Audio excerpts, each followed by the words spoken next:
앞에서 가고 뒤에서 따르는 자들이 소리 지르되 호산나 찬송하리로다. 주의 이름으로 오시는 이여 찬송하리로다. 오는 우리 조상 다윗의 나라여 가장 높은 곳에서 호산나 하더라.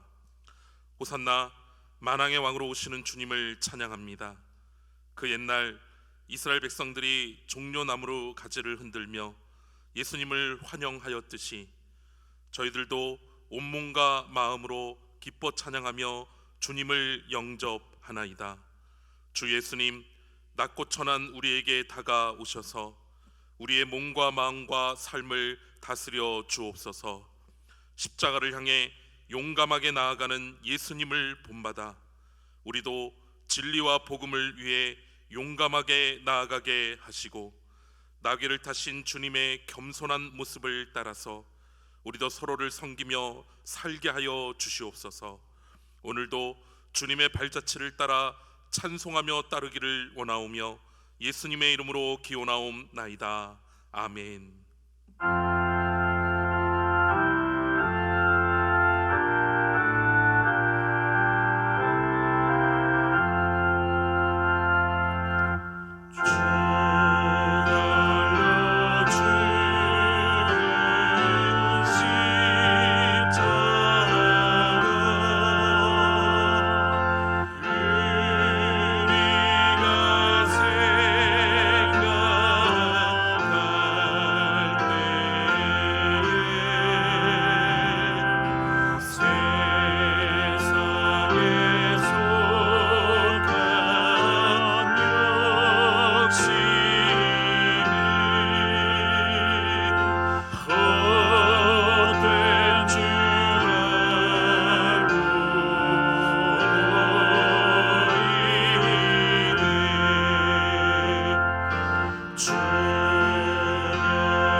우리는 만물의 창조자시요 섭리자시며 온 인류의 아버지시요 모든 선과 미와 애와 진의 근원이 되시는 오직 하나이신 하나님을 믿으며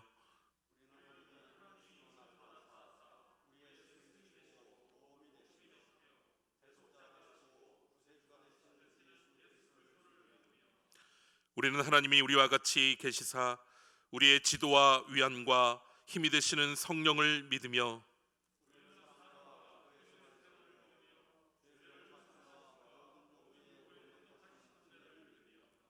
우리는 구약과 신약에 있는 하나님의 말씀이 신앙과 실행의 충분한 표준이 됨을 믿으며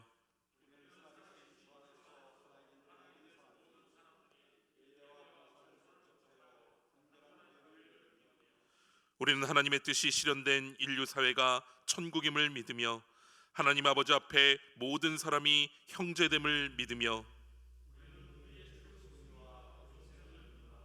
아멘.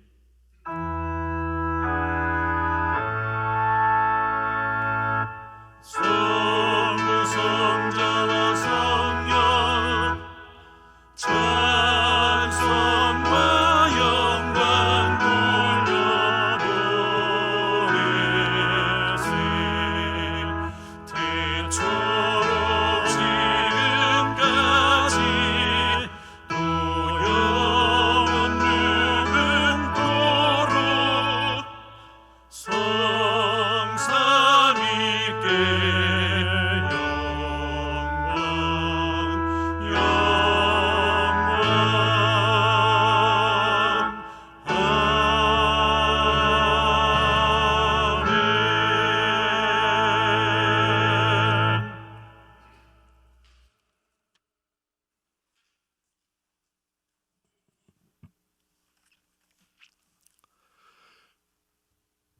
소망이 없을 것 같은 메마른 가지에도 새로운 생명이 움터 하늘을 향한 힘찬 새싹이 돋고 꽃을 피우는 아름다운 시절을 바라보며 창조하신 주님의 높고 위대하심을 찬양합니다. 사랑하는 아들을 십자가에 내어주시고 그 희생의 결과로 자격 없는 우리가 죄에서 자유함을 얻어 하나님의 자녀가 되게 하신 그 한없는 사랑에 감사를 드립니다. 오늘 나귀를 타고 예루살렘에 입성하신 종려주일에 모든 성도들이 한 곳에 모여 한 목소리로 호산나 부르며 환영하지 못하지만 저 한 곳에서 마음 모아 영과 진리로 드리는 예배를 받아 주시옵소서.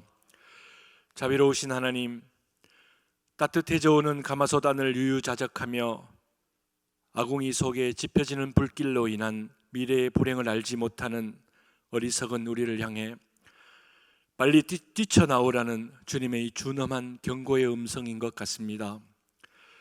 바이러스로 인한 건강의 위협, 그로 파생되는 경제적인 위기, 또 모든 것이 위축되어 끝이 보이지 않는 두려움 속에 살아가고 있는 현실의 벽 앞에서 이 시련의 광야길 가운데서 스스로의 오류들을 돌아봅니다. 정치를 원망하고 이 시대 교회에 바로 서지 못함을 지적했습니다. 그러나 이 모든 시련의 원인은 나 한 사람이 주님 앞에 바로 서지 못한 그 죄로 인함임을 깨닫고 회개합니다.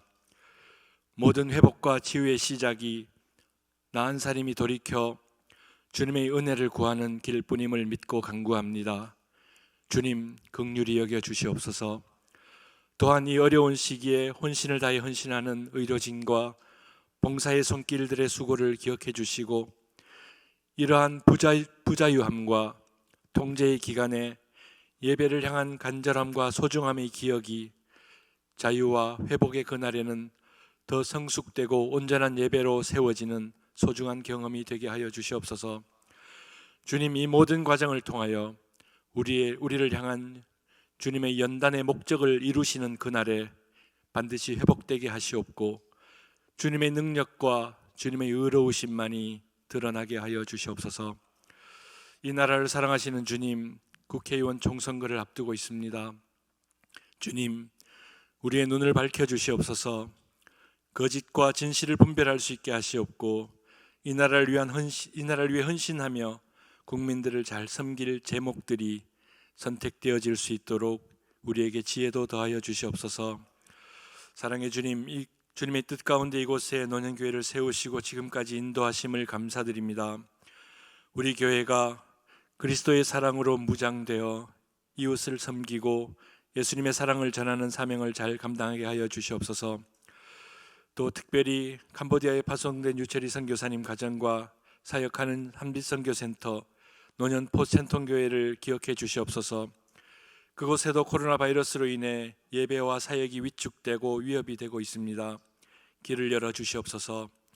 어떠한 환경 속에서도 사명의 길이 방해받지 않게 도우시고 인도하여 주시옵소서. 사랑의 하나님, 이 시간도 원치 않는 육신의 질병으로 또 경제적인 곤고함으로 또 마음의 무거운 짐을 지고 주님의 위로와 사랑을 간구하며 예배하는 성도들의 기도를 들어 응답해 주시옵소서. 여호와께 속한 자로 늘 함께 하시는 하나님을 의지하고 변치 않는 주님의 사랑을 확신하며 그 사랑으로 넉넉히 치유되고 회복되는 역사를 경험하게 하여 주시옵소서. 주님, 사순절 마지막 고난 주간을 맞이합니다. 이 기간을 통해 우리의 참모습을 보게 하여 주시옵소서. 순종함으로 고통의 십자가를 조용히 지고 가신 주님, 그 걸음걸음마다 흘리신 사랑을 묵상하며 그 보혈을 지나 하나님 품으로 더 깊이 나아가 우리를 향한 그 사랑에 더 감사하며 그 희생의 보람이 되는 우리의 모습으로 변화되게 하여 주시옵소서. 이 시간 말씀 들고 서신 담임 목사님께 신령한 능력을 더하여 주시옵소서. 늘 강건하여 영으로나 육으로나 지치지 않게 하시며 또 새 힘을 공급하여 주시고 준비하신 말씀을 통해 세상의 가치에 오염된 우리의 영이 맑게 씻겨지고 새 힘 얻어 유혹하는 세상을 이겨 온전한 그리스도의 삶을 살아내는 능력이 되게 하여 주시옵소서. 이 모든 말씀 우리를 사랑하셔서 우리를 위해 기꺼이 십자가 지신 예수님의 이름으로 기도드리옵나이다. 아멘. 하늘에 계신 우리 아버지여, 이름이 거룩히 여김을 받으시오며 나라가 임하시오며 뜻이 하늘에서 이루어진 것 같이 땅에서 이루어지이다. 오늘 우리에게 일용할 양식을 주시옵고 우리가 우리에게 죄 지은 자를 사하여 준 것 같이 우리 죄를 사하여 주시옵고 우리를 시험에 들게 하지 마시옵고 다만 악에서 구하시옵소서. 나라와 권세와 영광이 아버지께 영원히 있사옵나이다. 아멘.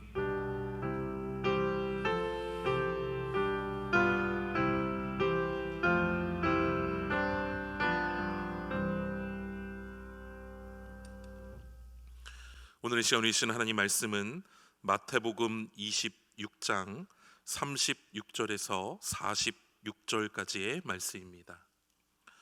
마태복음 26장 36절에서 46절까지의 말씀입니다. 신약성경 46쪽에서 48쪽 가운데 있습니다. 이에 예수께서 제자들과 함께 겟세마네라 하는 곳에 이르러 제자들에게 이르시되 내가 저기 가서 기도할 동안에 너희는 여기 앉아 있으라 하시고 베드로와 세베대의 두 아들을 데리고 가실새 고민하고 슬퍼하사 이에 말씀하시되 내 마음이 매우 고민하여 죽게 되었으니 너희는 여기 머물러 나와 함께 깨어 있으라 하시고 조금 나아가사 얼굴을 땅에 대시고 엎드려 기도하여 이르시되 내 아버지여 만일 할만하시거든 이 잔을 내게서 지나가게 하옵소서.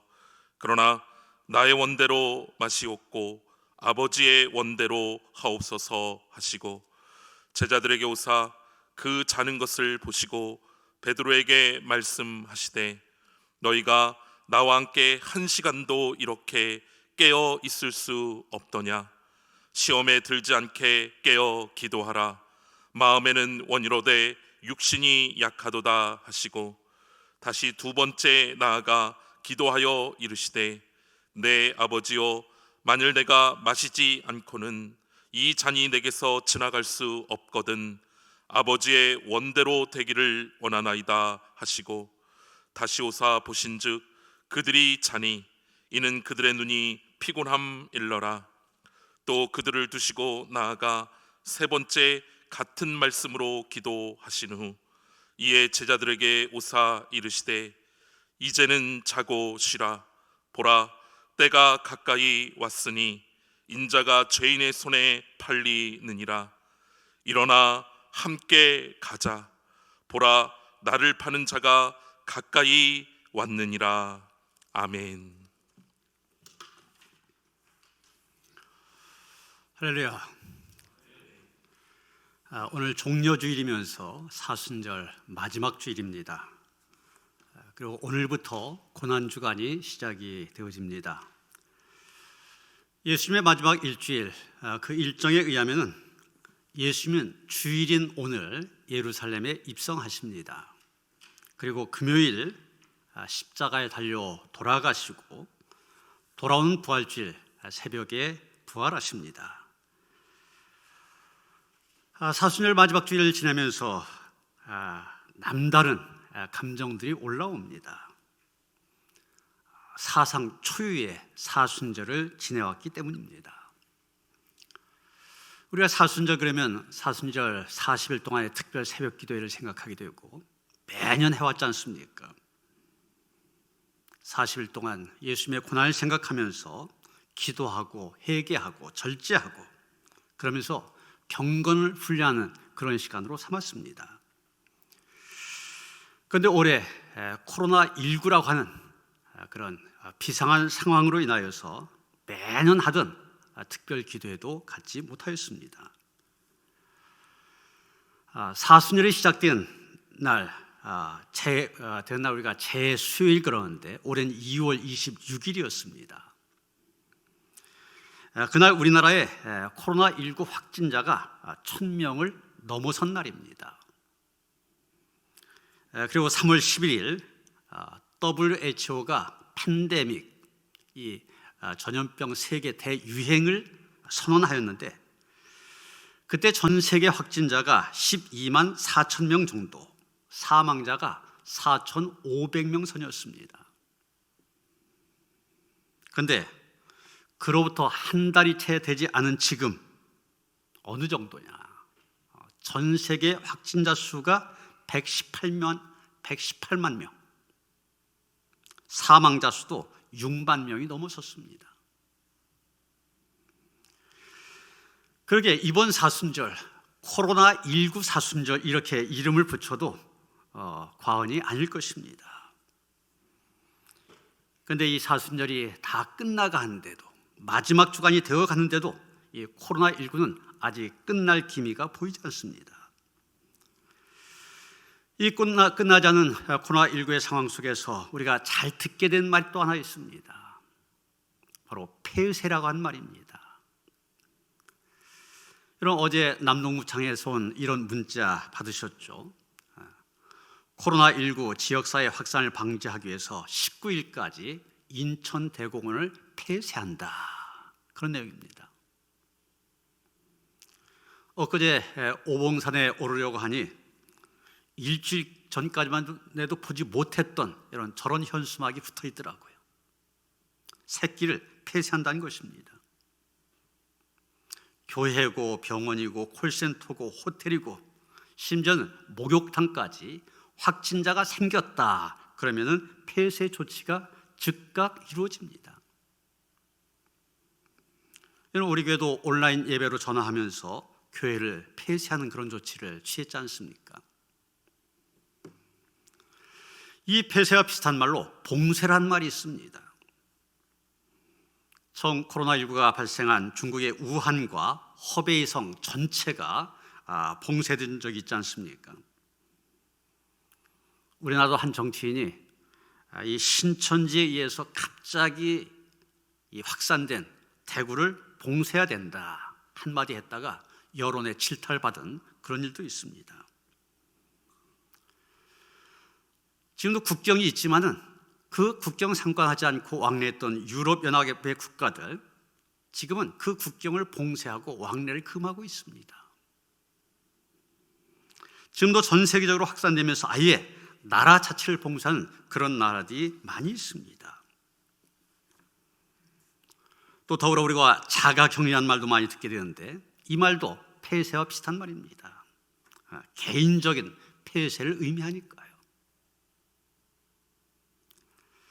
옛날 이승만 박사는 뭉치면 살고 흩어지면 죽는다 유명한 말 했는데 지금 그랬다간 큰일 납니다.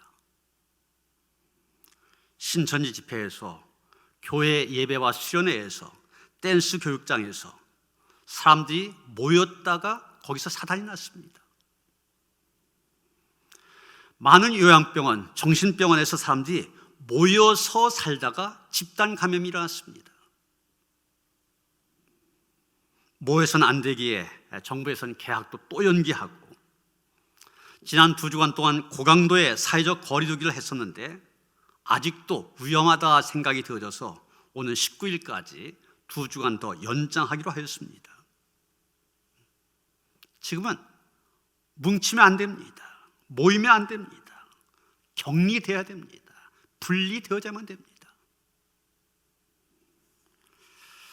그런데 여러분, 성경을 보면은 이 폐쇄, 격리 혹은 이 분리라고 하는 것들, 죄의 결과로 이 세상에 들어온 것임을 보게 됩니다.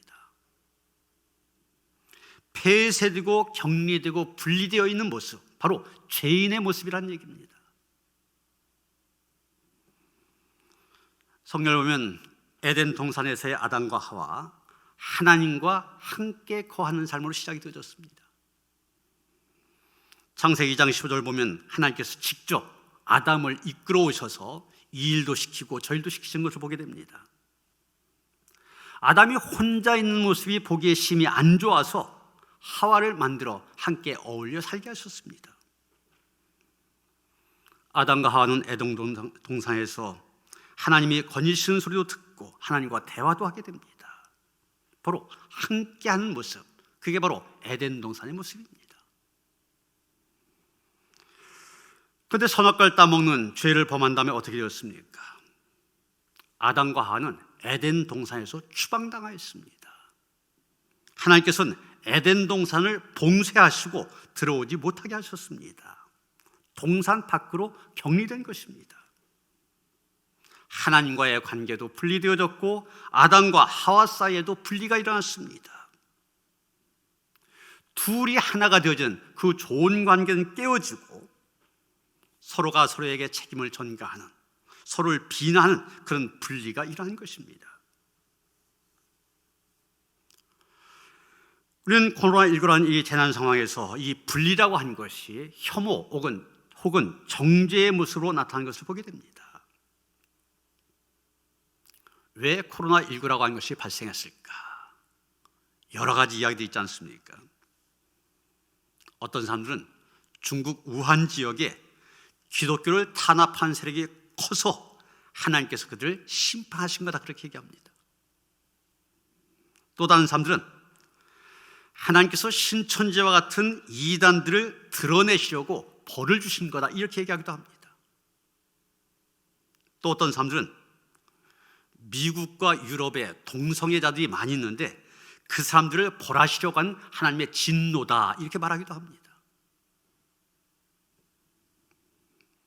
그런데 여러분, 중국인도 아니고 신천지도 아니고 동성애자도 아닌 수많은 사람들이 코로나19에 걸렸습니다.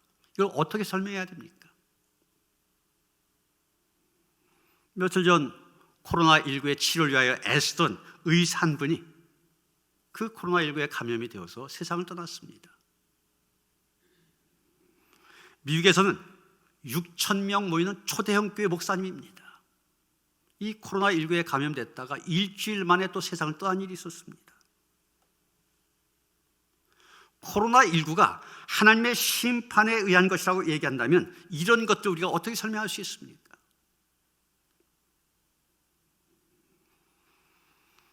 이런 중세시대에 흑사병이 창궐했었던 얘기 제가 여러 번 말씀을 드렸었죠. 그 당시 믿음이 좋다고 하는 사람들이 그런 식의 생각을 가졌었습니다. 이 흑사병은 인간의 죄에 대한 하나님의 심판이다, 이렇게 생각했습니다. 또 이 파손된 혈관에서 피가 흘러나와 거기 생기는 출혈 반점을 가리켜서 하나님의 징표다, 하나님께 주신 마크다, 이렇게 생각했습니다. 그래서 중세교회에 이 흑사병을 퇴치하기 위하여 많은 미신과 주술들을 만들어냈으며 또 이와 함께 죄를 해결하기 위해서는 고행이 필요하다. 그래서 채찍질 고행단, 이런 것이 나타나기도 하였습니다. 오히려 고행단이 세계 곳곳을 돌아다니면서 유럽 전 지역을 돌아다니면서 흑사병을 전파한 역할을 했죠. 또한 다른 인종에 대한 차별과 혐오를 유발시켰는데, 특히 예수님을 십자가에 못 박은 유대인들이 우물에 독을 탔다, 이런 소문을 내어서 유대인들 집단 학살하는 일도 있었습니다. 재난에 대한 잘못된 이해가 더 큰 비극을 가져온 것입니다. 이런 전염병이라든지 갖가지의 재난들, 그것을 어떤 특정 집단이나 특정한 사람들에게 전가하고 그들을 희생양으로 삼는 것은 옳은 태도가 아닙니다. 지금과 같은 재난의 상황에서는 다른 공동체나 다른 인종들 정죄하기보다는 오히려 그리스도의 마음을 품고 사랑을 베풀어야만 됩니다. 이런 면에서 우리는 종교개혁자들이 흑사병에 대해서 가졌던 태도에서 배울 것이 많이 있습니다. 종교개혁 시기에 들어서면서 이 흑사병은 크게 줄어들었습니다. 그러나 1505년 마틴 루터는 흑사병 때문에 동생 하인츠와 바이트 둘을 잃어야만 했습니다. 1527년 비텐베르크에서는 또다시 흑사병이 발병하여 많은 사람이 피난을 떠나야 했습니다. 그때 루터는 치명적인 흑사병으로부터 도망칠 수 있는 것인가, 이런 제목의 소책자를 출판했습니다. 그랬더니 그 당시 사람들, 흑사병은 하나님이 내린 형벌이다 이렇게 생각하는 그런 사람들이, 이건 하나님이 내리는 형벌이기 때문에 흑사병으로부터 도망가는 것은 불신앙이다, 이런 식으로 주장을 했습니다. 이런 사람들에게 루터는 다음과 같은 질문을 하였습니다. 만일 집에 불이 났을 때 이게 하나님의 심판이라고 하면서 가만히 있어야 되는가? 물에 빠졌을 때 수영하지 말고 하나님이 심판이니까 그냥 익사해야 되는가? 다리가 부러졌을 때 의사의 도움을 받지 말고 이건 하나님의 심판이야, 저절로 나을 때까지 참고 버텨야 돼, 그래야 되는가? 그렇다면 배고프고 목마를 때 왜 당신은 먹고 마시는가? 톱째 루터는 이렇게 대답하였습니다. 나는 하나님께 자비를 베푸시어 우리를 지켜달라고 간구할 것이다. 그리고 나는 소독하여 공기를 정화할 것이고 약을 지어 먹을 것이다. 나는 내가 꼭 가야 할 장소나 꼭 만나야 할 사람이 아니라면 피하여서 나와 이웃 간의 감염을 예방할 것이다. 혹시라도 나의 무지와 태만으로 이웃이 죽임을 당하게 해서는 안 되기 때문이다. 만약 하나님이 나를 데려가기 원하신다면 나는 당연히 죽게 되겠지만 적어도 내가 내 자신의 죽음이나 이웃의 죽음에 책임져야 할 일은 없을 것이다. 그러나 만일 이웃이 나를 필요로 한다면 나는 누구든 어떤 곳이든 마다하지 않고 달려갈 것이다. 여러분, 500년 전 루터가 한 말입니다. 그런데 여러분, 요즘에 정부에서 우리에게 이 방역을 위한 지침 내용과 똑같지 않습니까? 지금 상황과 딱 맞아떨어지잖아요. 흑사병이 확산될 무렵 또 한 명의 종교개혁자, 스위스의 쯔빙글리가 있었는데 매우 바쁜 일정을 보내다 보니 친구들이 좀 쉬어라, 친구들이 권유해서 몇 주간의 휴식을 취하고 있었습니다. 그런데 신자들이 병에 걸려 죽어간다는 그런 소식을 듣자 그는 자기의 휴식을 멈추고 신자들을 돌보기 시작합니다. 바쁘게 돌아다니면서 고통받는 사람들을 돌보고 말씀으로 위로해주며 낙심한 많은 사람들의 마음을 치유해 주었습니다. 그러다 그 자신도 1519년 9월 말에 흑사병 전염이 되어집니다. 그리고 10월경 죽음의 위기를 맞이합니다. 그러다가 11월 중순 기적적으로 회복이 되었습니다. 그는 투병 중에 역병가라고 하는 그런 제목의 노래를 지었습니다. 그는 이 역병가 속에서 재난 속에서 고행이 아닌 신실한 믿음을 통하여 하나님의 구원의 은혜를 생생하게 간증하고 있습니다. 여러분, 오늘 우리가 읽은 본문의 말씀, 겟세마네 동산에서 기도하시는 예수님의 모습을 보여주고 있습니다. 그런데 여기서 우리가 먼저 보게 되는 것은 예수님과 분리되어 있는 제자들의 모습입니다. 예수님은 모진 십자가를 앞두고 고민하고 슬퍼하시다가 그래도 인정하는 제자 베드로, 요한, 야고보 3명을 선발하여 그들을 데리고 겟세마네 동산 기도하러 가셨습니다. 그런데 그 제자들, 예수님 12 중에서 특별히 선택받은 제자들인데 분명 예수님과 같은 동산에 있었습니다. 겟세마네 동산에 있었습니다. 그런데 생각은 다른 데가 있었습니다. 이런 걸 가지고 우리가 동상이몽 이런 말 하고 있죠.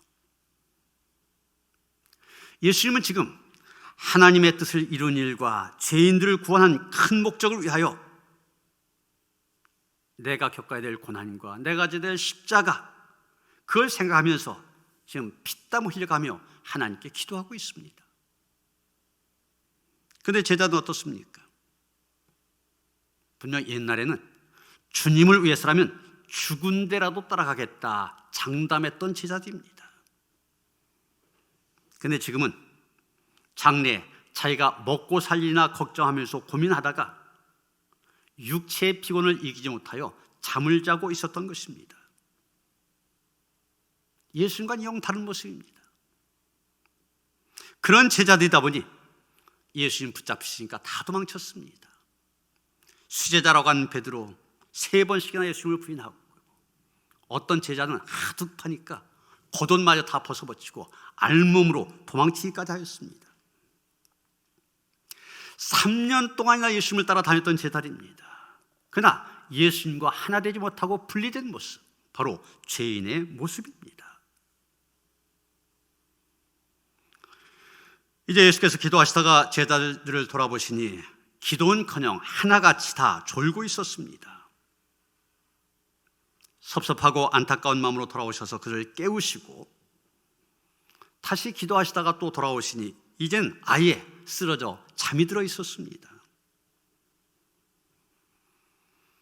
예수님은 마음이 심히 괴롭고 슬픈 가운데 기도하셨지만 제자들 가운데 그 어느 누구도 그 예수님의 마음을 알고 함께 깨어서 기도한 사람 없었던 것입니다.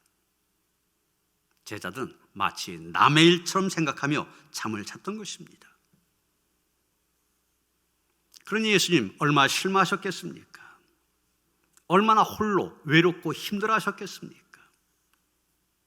그래서 예수님 다시 제자를 깨우십니다. 그들에게 다가오셔서 짧지만 굵은 한마디를 하시면서 그들을 일으켜 세우셨습니다. 그 말씀이 바로 일어나라 함께 가자 이 말씀입니다. 여러분, 예수님께서 겟세마네 동산에 오실 때 혼자 오지 않으셨습니다. 분명 베드로, 요한, 야고보 세 제자들 함께 올라오셨습니다. 너희 나와 함께 이 겟세마네에서 올라왔는데 이제 이 동산에서 내려갈 때도 같이 가자는 겁니다. 기도하기 위해서 겟세마네 동산에 함께 올라온 제자들에게 이제 골고다 언덕길도 함께 올라가자는 것입니다. 고난의 십자가 길도 함께 걷자는 것입니다. 이 말씀은 제자들에게 뿐만 아니라 오늘 살아가는 우리들에게도 똑같이 적용이 되어집니다. 우리 안에 함께하는 삶이 있어야 된다는 것입니다. 주님과 함께하는 삶을 살아갈 뿐만 아니라 성도들 간에도 함께하는 삶을 살아야 한다는 것입니다. 여러분, 하나님께서 최초로 사람을 만드셨을 때 아담을 먼저 만드셨습니다. 그리고 이어서 하와를 만들어 주셨습니다. 그렇게 하와를 만드신 이유가 무엇이냐? 창세기 2장 18절 보면 이렇게 기록하고 있습니다. 여호와 하나님이 이르시되 사람이 혼자 산 것이 좋지 아니하니 내가 그를 위하여 돕는 배필을 지으리라 하시니라. 그러면 바로 여기에 아담과 하와를 함께 만들어 주신 하나님의 깊은 뜻이 들어 있습니다. 사람이 혼자 산 것이 좋지 아니하다. 바로 이 한마디, 오늘의 우리 인생들이 살아가야 될 방향을 제시해 주고 있습니다. 하나님께서는 인간을 만드시되 더불어 함께 살아갈 존재로 만드셨다는 것입니다. 신약에서 사도행전 2장 44절로부터 46절까지 말씀 보면 초대교회 공동체의 모습 이렇게 그리고 있습니다. 믿는 사람이 다 함께 있어 모든 물건을 서로 통용하고 또 재산과 소유를 팔아 각 사람의 필요를 따라 나누어주며 날마다 마음을 같이하여 성전에 모이기를 힘쓰고 집에서 떡을 떼며 기쁨과 순전한 마음으로 음식을 먹고. 초대교회는 바로 이 공동체 의식이 있었습니다. 또 에베소 2장 19절에 보면 그러므로 이제부터 너희는 외인도 아니요 나그네도 아니요 오직 성도들과 동일한 시민이요 하나님의 권속이라 이렇게 말하고 있습니다. 하나님의 권속이란 말이 나오는데 하나님의 가족, 그런 뜻입니다. 초대교회 성도들은 믿음으로 함께한 삶을 살았습니다. 그런데 현대교회 성도들 함께하지 않는 특징이 있습니다.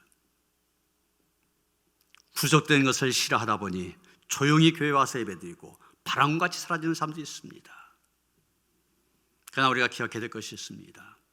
사람은 자기 혼자서는 신앙을 지킬 수 없다는 것입니다. 오늘 우리가 여섯 번째로 주일 예배를 가정에서 온라인으로 잘 드려왔습니다. 오늘까지 여러 번 강조를 했지만은 영과 지로 예배를 드린다면 예배 장소가 어디든지 시간이 어떻든지 그것은 전혀 문제가 되지 않습니다. 가정에서도 산에서도 들에서도 괜찮습니다. 그러나 이런 형태의 예배가 장기화되면서 우려가 되어진 것은 우리의 믿음이라고 하는 것이 모여서 예배하고 모여서 교제한 가운데 더욱 성장하게 되는데 그 반대가 될 수 있다는 것입니다. 장작이 모이면 불이 활활 탑니다. 그러나 잘 타던 장작도 흩어놓으면 불이 사그러집니다. 이런 점이 염려가 되어진 것입니다. 이번 주 성금요일 예배 때 온라인 성찬식을 거행하려고 합니다.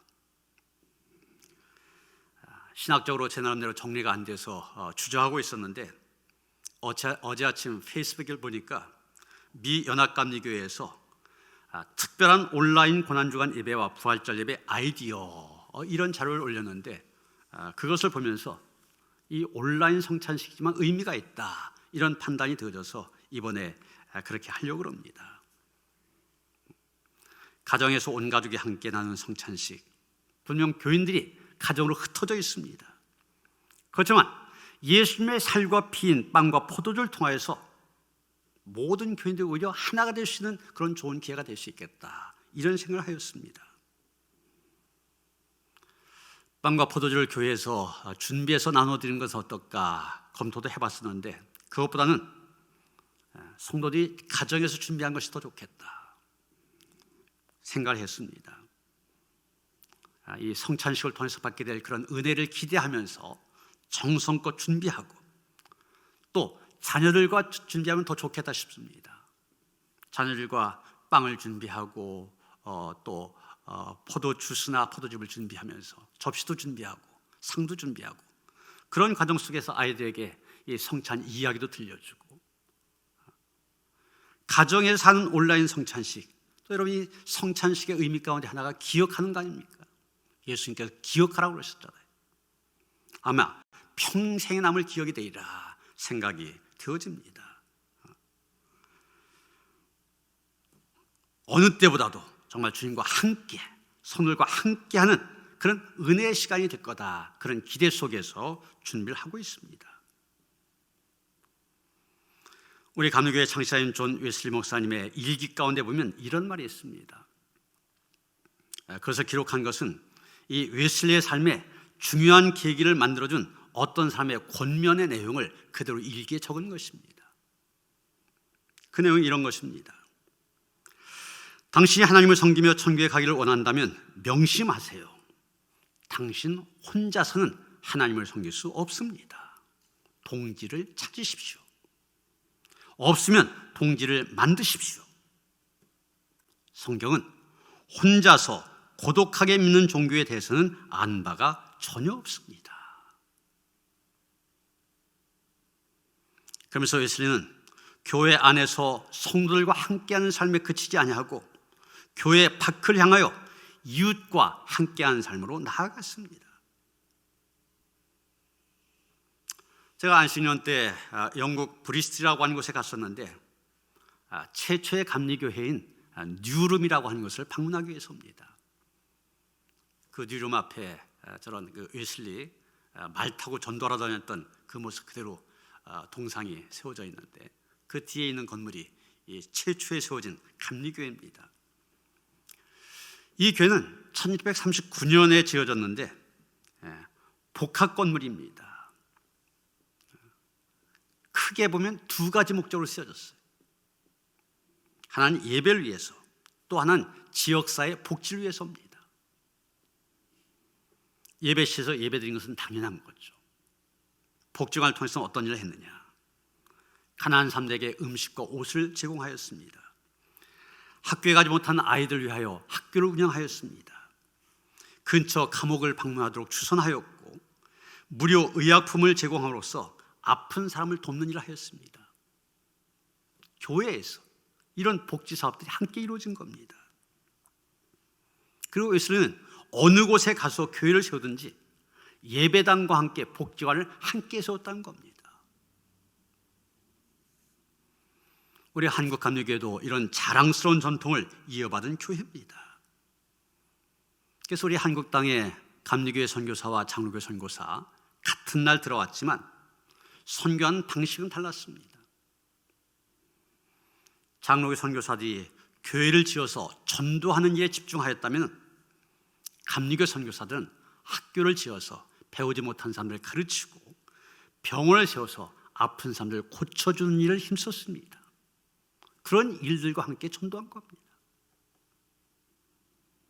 물론 이 방법의 차이가 오늘날 이 교세의 차이를 가져왔지만 우리 감리교회는 전도와 사회봉사, 또 개인구원과 사회구원, 이 두 가지를 함께 강조하는 균형 잡힌 신앙, 건강한 신앙을 가진 그런 자랑스러운 교회입니다. 예수님께서 제자들에게 일어나라 함께 가자 그러면서 십자가의 길을 함께 알고 요청하셨는데 그 십자가의 길은 동시에 사랑의 길입니다. 자기를 십자가에 희생한 그 사랑을 통하여 온 세상을 만민을 구원하고자 하시는 그 사랑의 길, 예수님께서는 함께 가자고 말씀하신 겁니다. 본문 37절에 보면 겟세마네 동산에서 예수님 고민하고 슬퍼하셨습니다. 또한 제자들에게 내 마음이 매우 고민하여 죽게 되었다, 그렇게까지 말씀하셨습니다. 그래서 누가복음 22장 44절을 보면 땀이 땅에 떨어지는 핏발같이 되었다고 했습니다. 그럴 정도로 고뇌에 찬 기도를 드리셨다는 겁니다. 여러분, 예수님이 무엇을 고민하셨습니까? 39절 보시면 조금 나아가서 얼굴을 땅에 대시고 엎드려 기도하여 이르시되 내 아버지여, 만일 할만하시거든 이 잔을 내게서 지나가게 하옵소서. 그러나 나의 원대로 마시옵고 아버지의 원대로 하옵소서. 또 42절 뭐라고 하겠습니까? 내 아버지여, 만일 내가 마시지 않고는 이 잔이 내게서 지나갈 수 없거든 아버지의 원대로 되기를 원하나이다. 하나님의 뜻은 예수님이 고난의 쓴 잔을 받으신 것이었습니다. 하나님의 뜻은 예수님의 죽음이었습니다. 그런데 그 방법이 십자가였습니다.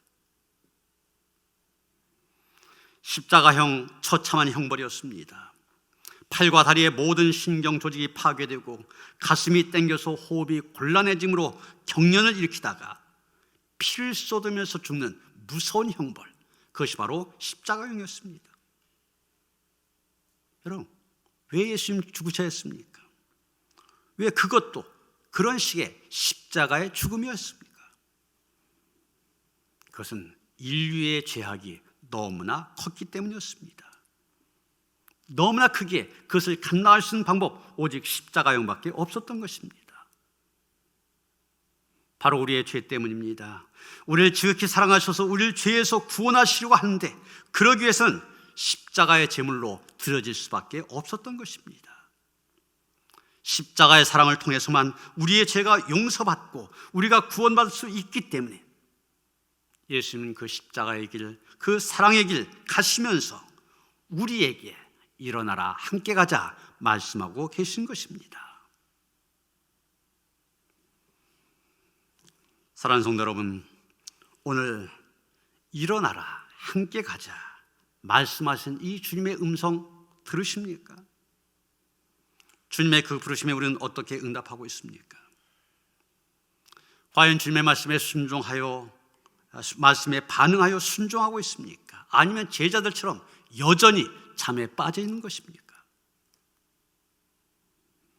오늘 이 시간 일어나라, 함께 가자 말씀하신 주님의 음성을 듣고 주님과 함께 힘써 십자가의 길, 사랑의 길 걸어간 그런 성도들 되시기를 주님의 이름으로 축원합니다. 겟세마네 동산에서 고뇌에 찬 기도를 들으시고 이제 제자를 끼우시며 일어나라, 함께 가자 말씀하십니다.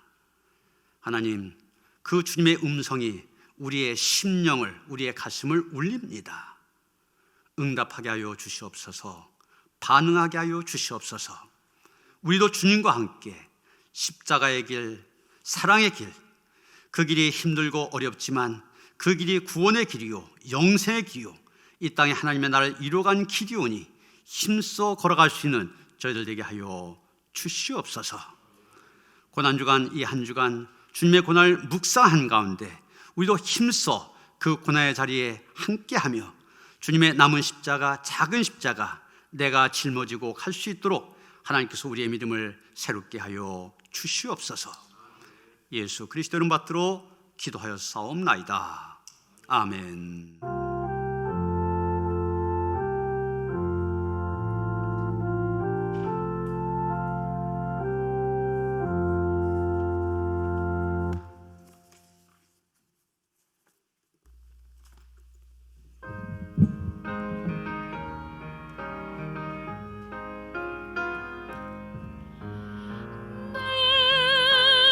주리 가까이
종려주일에 왕의 모습으로 예루살렘에 입성하셨지만 동시에 고난의 십자가를 지고 또 십자가 위에서 온갖 피를 흘리셨던 그 주님을 기억하며 예배를 드립니다.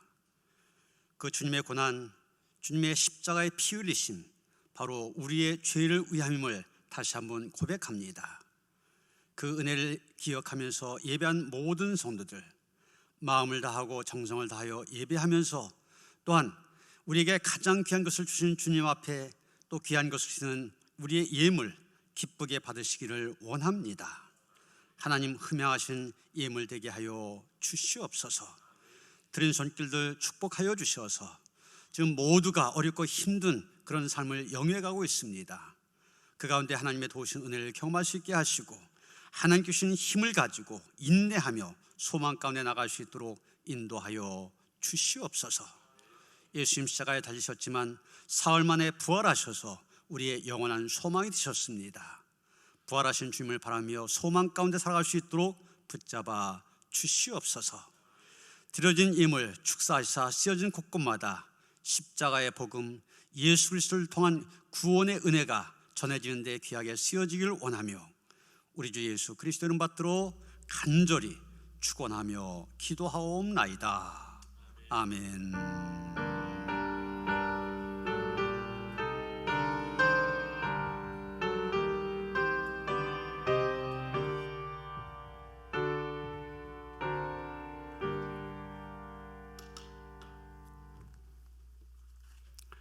주님의 평안을 빕니다. 샬롬. 가족 간에 서로 인사하시죠. 이제 다음 주일 부활주일입니다. 다음 주일부터 교회에서 해중 예배를 드릴 수 있도록 그렇게 준비를 하고 있습니다. 지금 이 코로나19가 세계적인 대유행이 되어지면서 이게 금방 끝나지 않냐고 장기화가 되어질 그런 상황이기 때문에 지금 정부에서 이제 일상의 삶으로 돌아가야 되지 않겠느냐 그런 면으로 준비를 하고 있습니다. 그래서 우리 교회도 사실 정부에서는 7가지 원칙만 잘 지키면서 예배드리는 것에 대해서는 교회 쪽과 합의가 되어져 있기 때문에 이렇게 교회 들어올 때 증상을 확인한다든지 손소독을 한다든지 마스크를 쓴다든지 또 이렇게 거리를 2m 이상 뛴다든지 이런 것들만 잘 지키면서 하면은 문제없이 우리가 예배를 드릴 수 있으리라 생각이 되어져서 다음 주일부터 부활주일부터 이 교회에서 예배를 드리려고 준비하고 있습니다. 이렇게 보니까 우리 본당이 한 그렇게 거리를 2m 이상 뛰려고 하니까 한 160석 정도 나오더라고요. 그래서 교회 오시는 분들 참고하실 것은 3부 예배에 너무 몰리시면 안 됩니다. 그래서 1부 7시 반, 2부 9시, 그리고 3부 11시, 4부 예배 1시에 본당에서 드리려고 그래요. 그러니까 이렇게 좀 흩어져서 참석하시면은 별 무리 없이 우리가 예배를 드릴 수 있지 않겠나 그렇게 생각이 되어집니다. 참고하셔서 예배 참석하도록 하시고요. 꼭 마스크 쓰고 예배 참여할 수 있도록 해주시기 바랍니다. 그리고 교회에서 예배는 다시 시작하지만 이 온라인을 통한 가정에서의 예배는 계속 드리도록 그렇게 하겠습니다. 그래서 스스로 볼 때 좀 증상이 있다 하시는 분들, 외국에 다녀왔다든지 대구에 다녀왔다든지 하시는 분들, 또 좀 연령이 높으셔서 몸이 좀 약하다 생각되시는 분들, 또 자녀들 때문에 어린 자녀 때문에 좀 불안해하시는 분들, 지금처럼 가정에서 예배를 드려도 괜찮습니다. 그러나 다음 주도 교회에서 예배 드리려고 준비하고 있으니까 그런 여러 가지 점들을 참고하시고 잘 유의하셔서 예배 드릴 수 있도록 그렇게 해주시길 바랍니다. 아직도 여러 가지 면에서 지금 사회적 거리두기가 계속 되어지고 있고 조심을 해야 되기 때문에 수요 예배와 새벽 기도회 지금과 같이 계속 영상으로 드리도록 합니다. 그리고 찬양 예배와 주일 오후 찬양 예배와 금요 심야 기도회는 당분간 모이지 않도록 하겠습니다. 또 교회학교 어린아이들도 모이는 것이 좀 불안하기 때문에 지금 해왔던 것처럼 미취학부서 또 취학부서 중고등부 주변에 나오는 대로 미취학부서 같은 경우는 이렇게 교회에서 자료를 보내드립니다. 동영상이라든지 예배서라든지 또 공과 그걸 부모님들이 잘 지도해 주시고요. 그 다음에 유년부, 초등부, 소년부는 주일 오전 10시에, 오늘까지는 여길 사용해야 되기 때문에 9시 반에 되었었는데 다음 주부터는 10시 소예배실에 좀 장비를 보강해서 실시간에 생중계를 할 수 있도록, 예배를 할 수 있도록 그렇게 준비하려고 합니다. 그래서 10시, 그 중고등부는 따로 공간이 안 나오기 때문에 토요일 날 오후 5시 이렇게 실시간으로 예배를 드리려고 합니다. 자녀들 예배 꼭 참석할 수 있도록 가정에서 잘 지도해 주시기를 부탁을 드립니다. 이번 주는 고난주간입니다. 우리가 매년 했던 것처럼 우리가 이 고난주간 그냥 보내는 것이 아니라 우리도 예수님의 고난에 동참하는 그런 고난주간이 되도록 하자. 다른 건 몰라도 한 끼라도 금식하면서 고난에 참여하고, 그래서 그 한 끼 금식하여 생기는 그런 헌금, 금식 헌금으로 우리가 드리면은 이런 우리가 기도 제목으로 내놓은 분들, 금식하면서 이분을 위해서 기도하시고 정말 어렵게 살아가는 고난 가운데 있는 이 이웃들을 돕는데 그 헌금 쓰도록 하겠습니다. 내 자신에게도 고난주간 은혜의 시간이 되어지고 또 이웃을 돕는 좋은 기회가 될 줄 압니다. 힘써 참여하시길 바랍니다. 그리고 이번 돌아온 금요일 성금요일입니다. 우리가 매년 모여서 성금요일 예배 은혜스럽게 드렸었는데 올해는 역시 온라인으로 성금요일 예배를 준비하면서 또 온라인 성찬식을 갖도록 그렇게 계획을 하고 있습니다. 제가 설교 시간에 말씀드린 것처럼 가정에서 빵을 준비하실 때 좀 담백한 거, 또 색깔이 없는 거, 전통적으로는 이제 그런 빵이 사용이 되어집니다. 성찬식에는 준비하시고 포도주 아니면 포도주스 괜찮습니다. 잘 준비하셔서 예쁜 접시 위에 올려놓으시고 거기 하얀 천으로 씌우신 다음에 예배 시작하며 한 다음에 성찬식 진행한 대로 그렇게 하란 대로 하시면은 또 남다른 그런 성찬식을 통해 우리가 받게 되는 은혜가 있을 줄 압니다. 기억하시고 준비하신 가운데 은혜 받으시고 또 함께 하시기를 부탁을 드립니다. 마지막 주간까지 올해 우리가 사순절 특별히 지구를 관한 탄소 금식하고 있는데 힘써 동참하시길 바랍니다. 주중에 기도실 개방한 거 기억하시고 오셔서 기도하실 분들 자유롭게 기도하시길 바랍니다. 자유롭게 하실 때 지킬 것은 꼭 지켜주시길 바랍니다. 또 코로나19 극복을 위한 마스크 만들기, 저희 교회를 중심으로 시작하면서 많은 교회가 지금 함께 동참하고 있습니다. 이 일을 통해서 우리 교회가 그래도 지역사회 코로나19 극복을 위해서 이렇게 힘쓰고 있다고 하는 모습을 세상에 좀 보여주기를 원하는 그런 모습이 있는데 좀 많은 분들이 참여하셨으면 좋겠습니다. 오전 11시부터 오후 3시까지 한 4시간 정도 함께 하는데 적극적으로 참여하시기를 부탁을 드립니다. 다 일어나셔서 439장 찬송하시겠습니다. 오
이제는 우리를 죄 가운데서 구원하시게 하여 십자가에 피 흘려 돌아가신 우리 주 예수 그리스도의 은혜와 독생자를 아낌없이 우리 위하여 주신 하나님 아버지의 그 극진하신 사랑과 성령의 감화 감동 역사하심이 오늘 종려주일, 고난주일 또 고난주간을 시작하면서 하나님 앞에 예배하고 이 한 주간의 삶 주님의 고난을 따라서 고난의 뒷발자국을 밟으면서 힘써 그 길에 동참하며 믿음으로 살아가길 원하며 다짐한 모든 성도들 가운데 이제로부터 영원토록 함께 하시옵기를 간절히 축원하옵나이다. 아멘.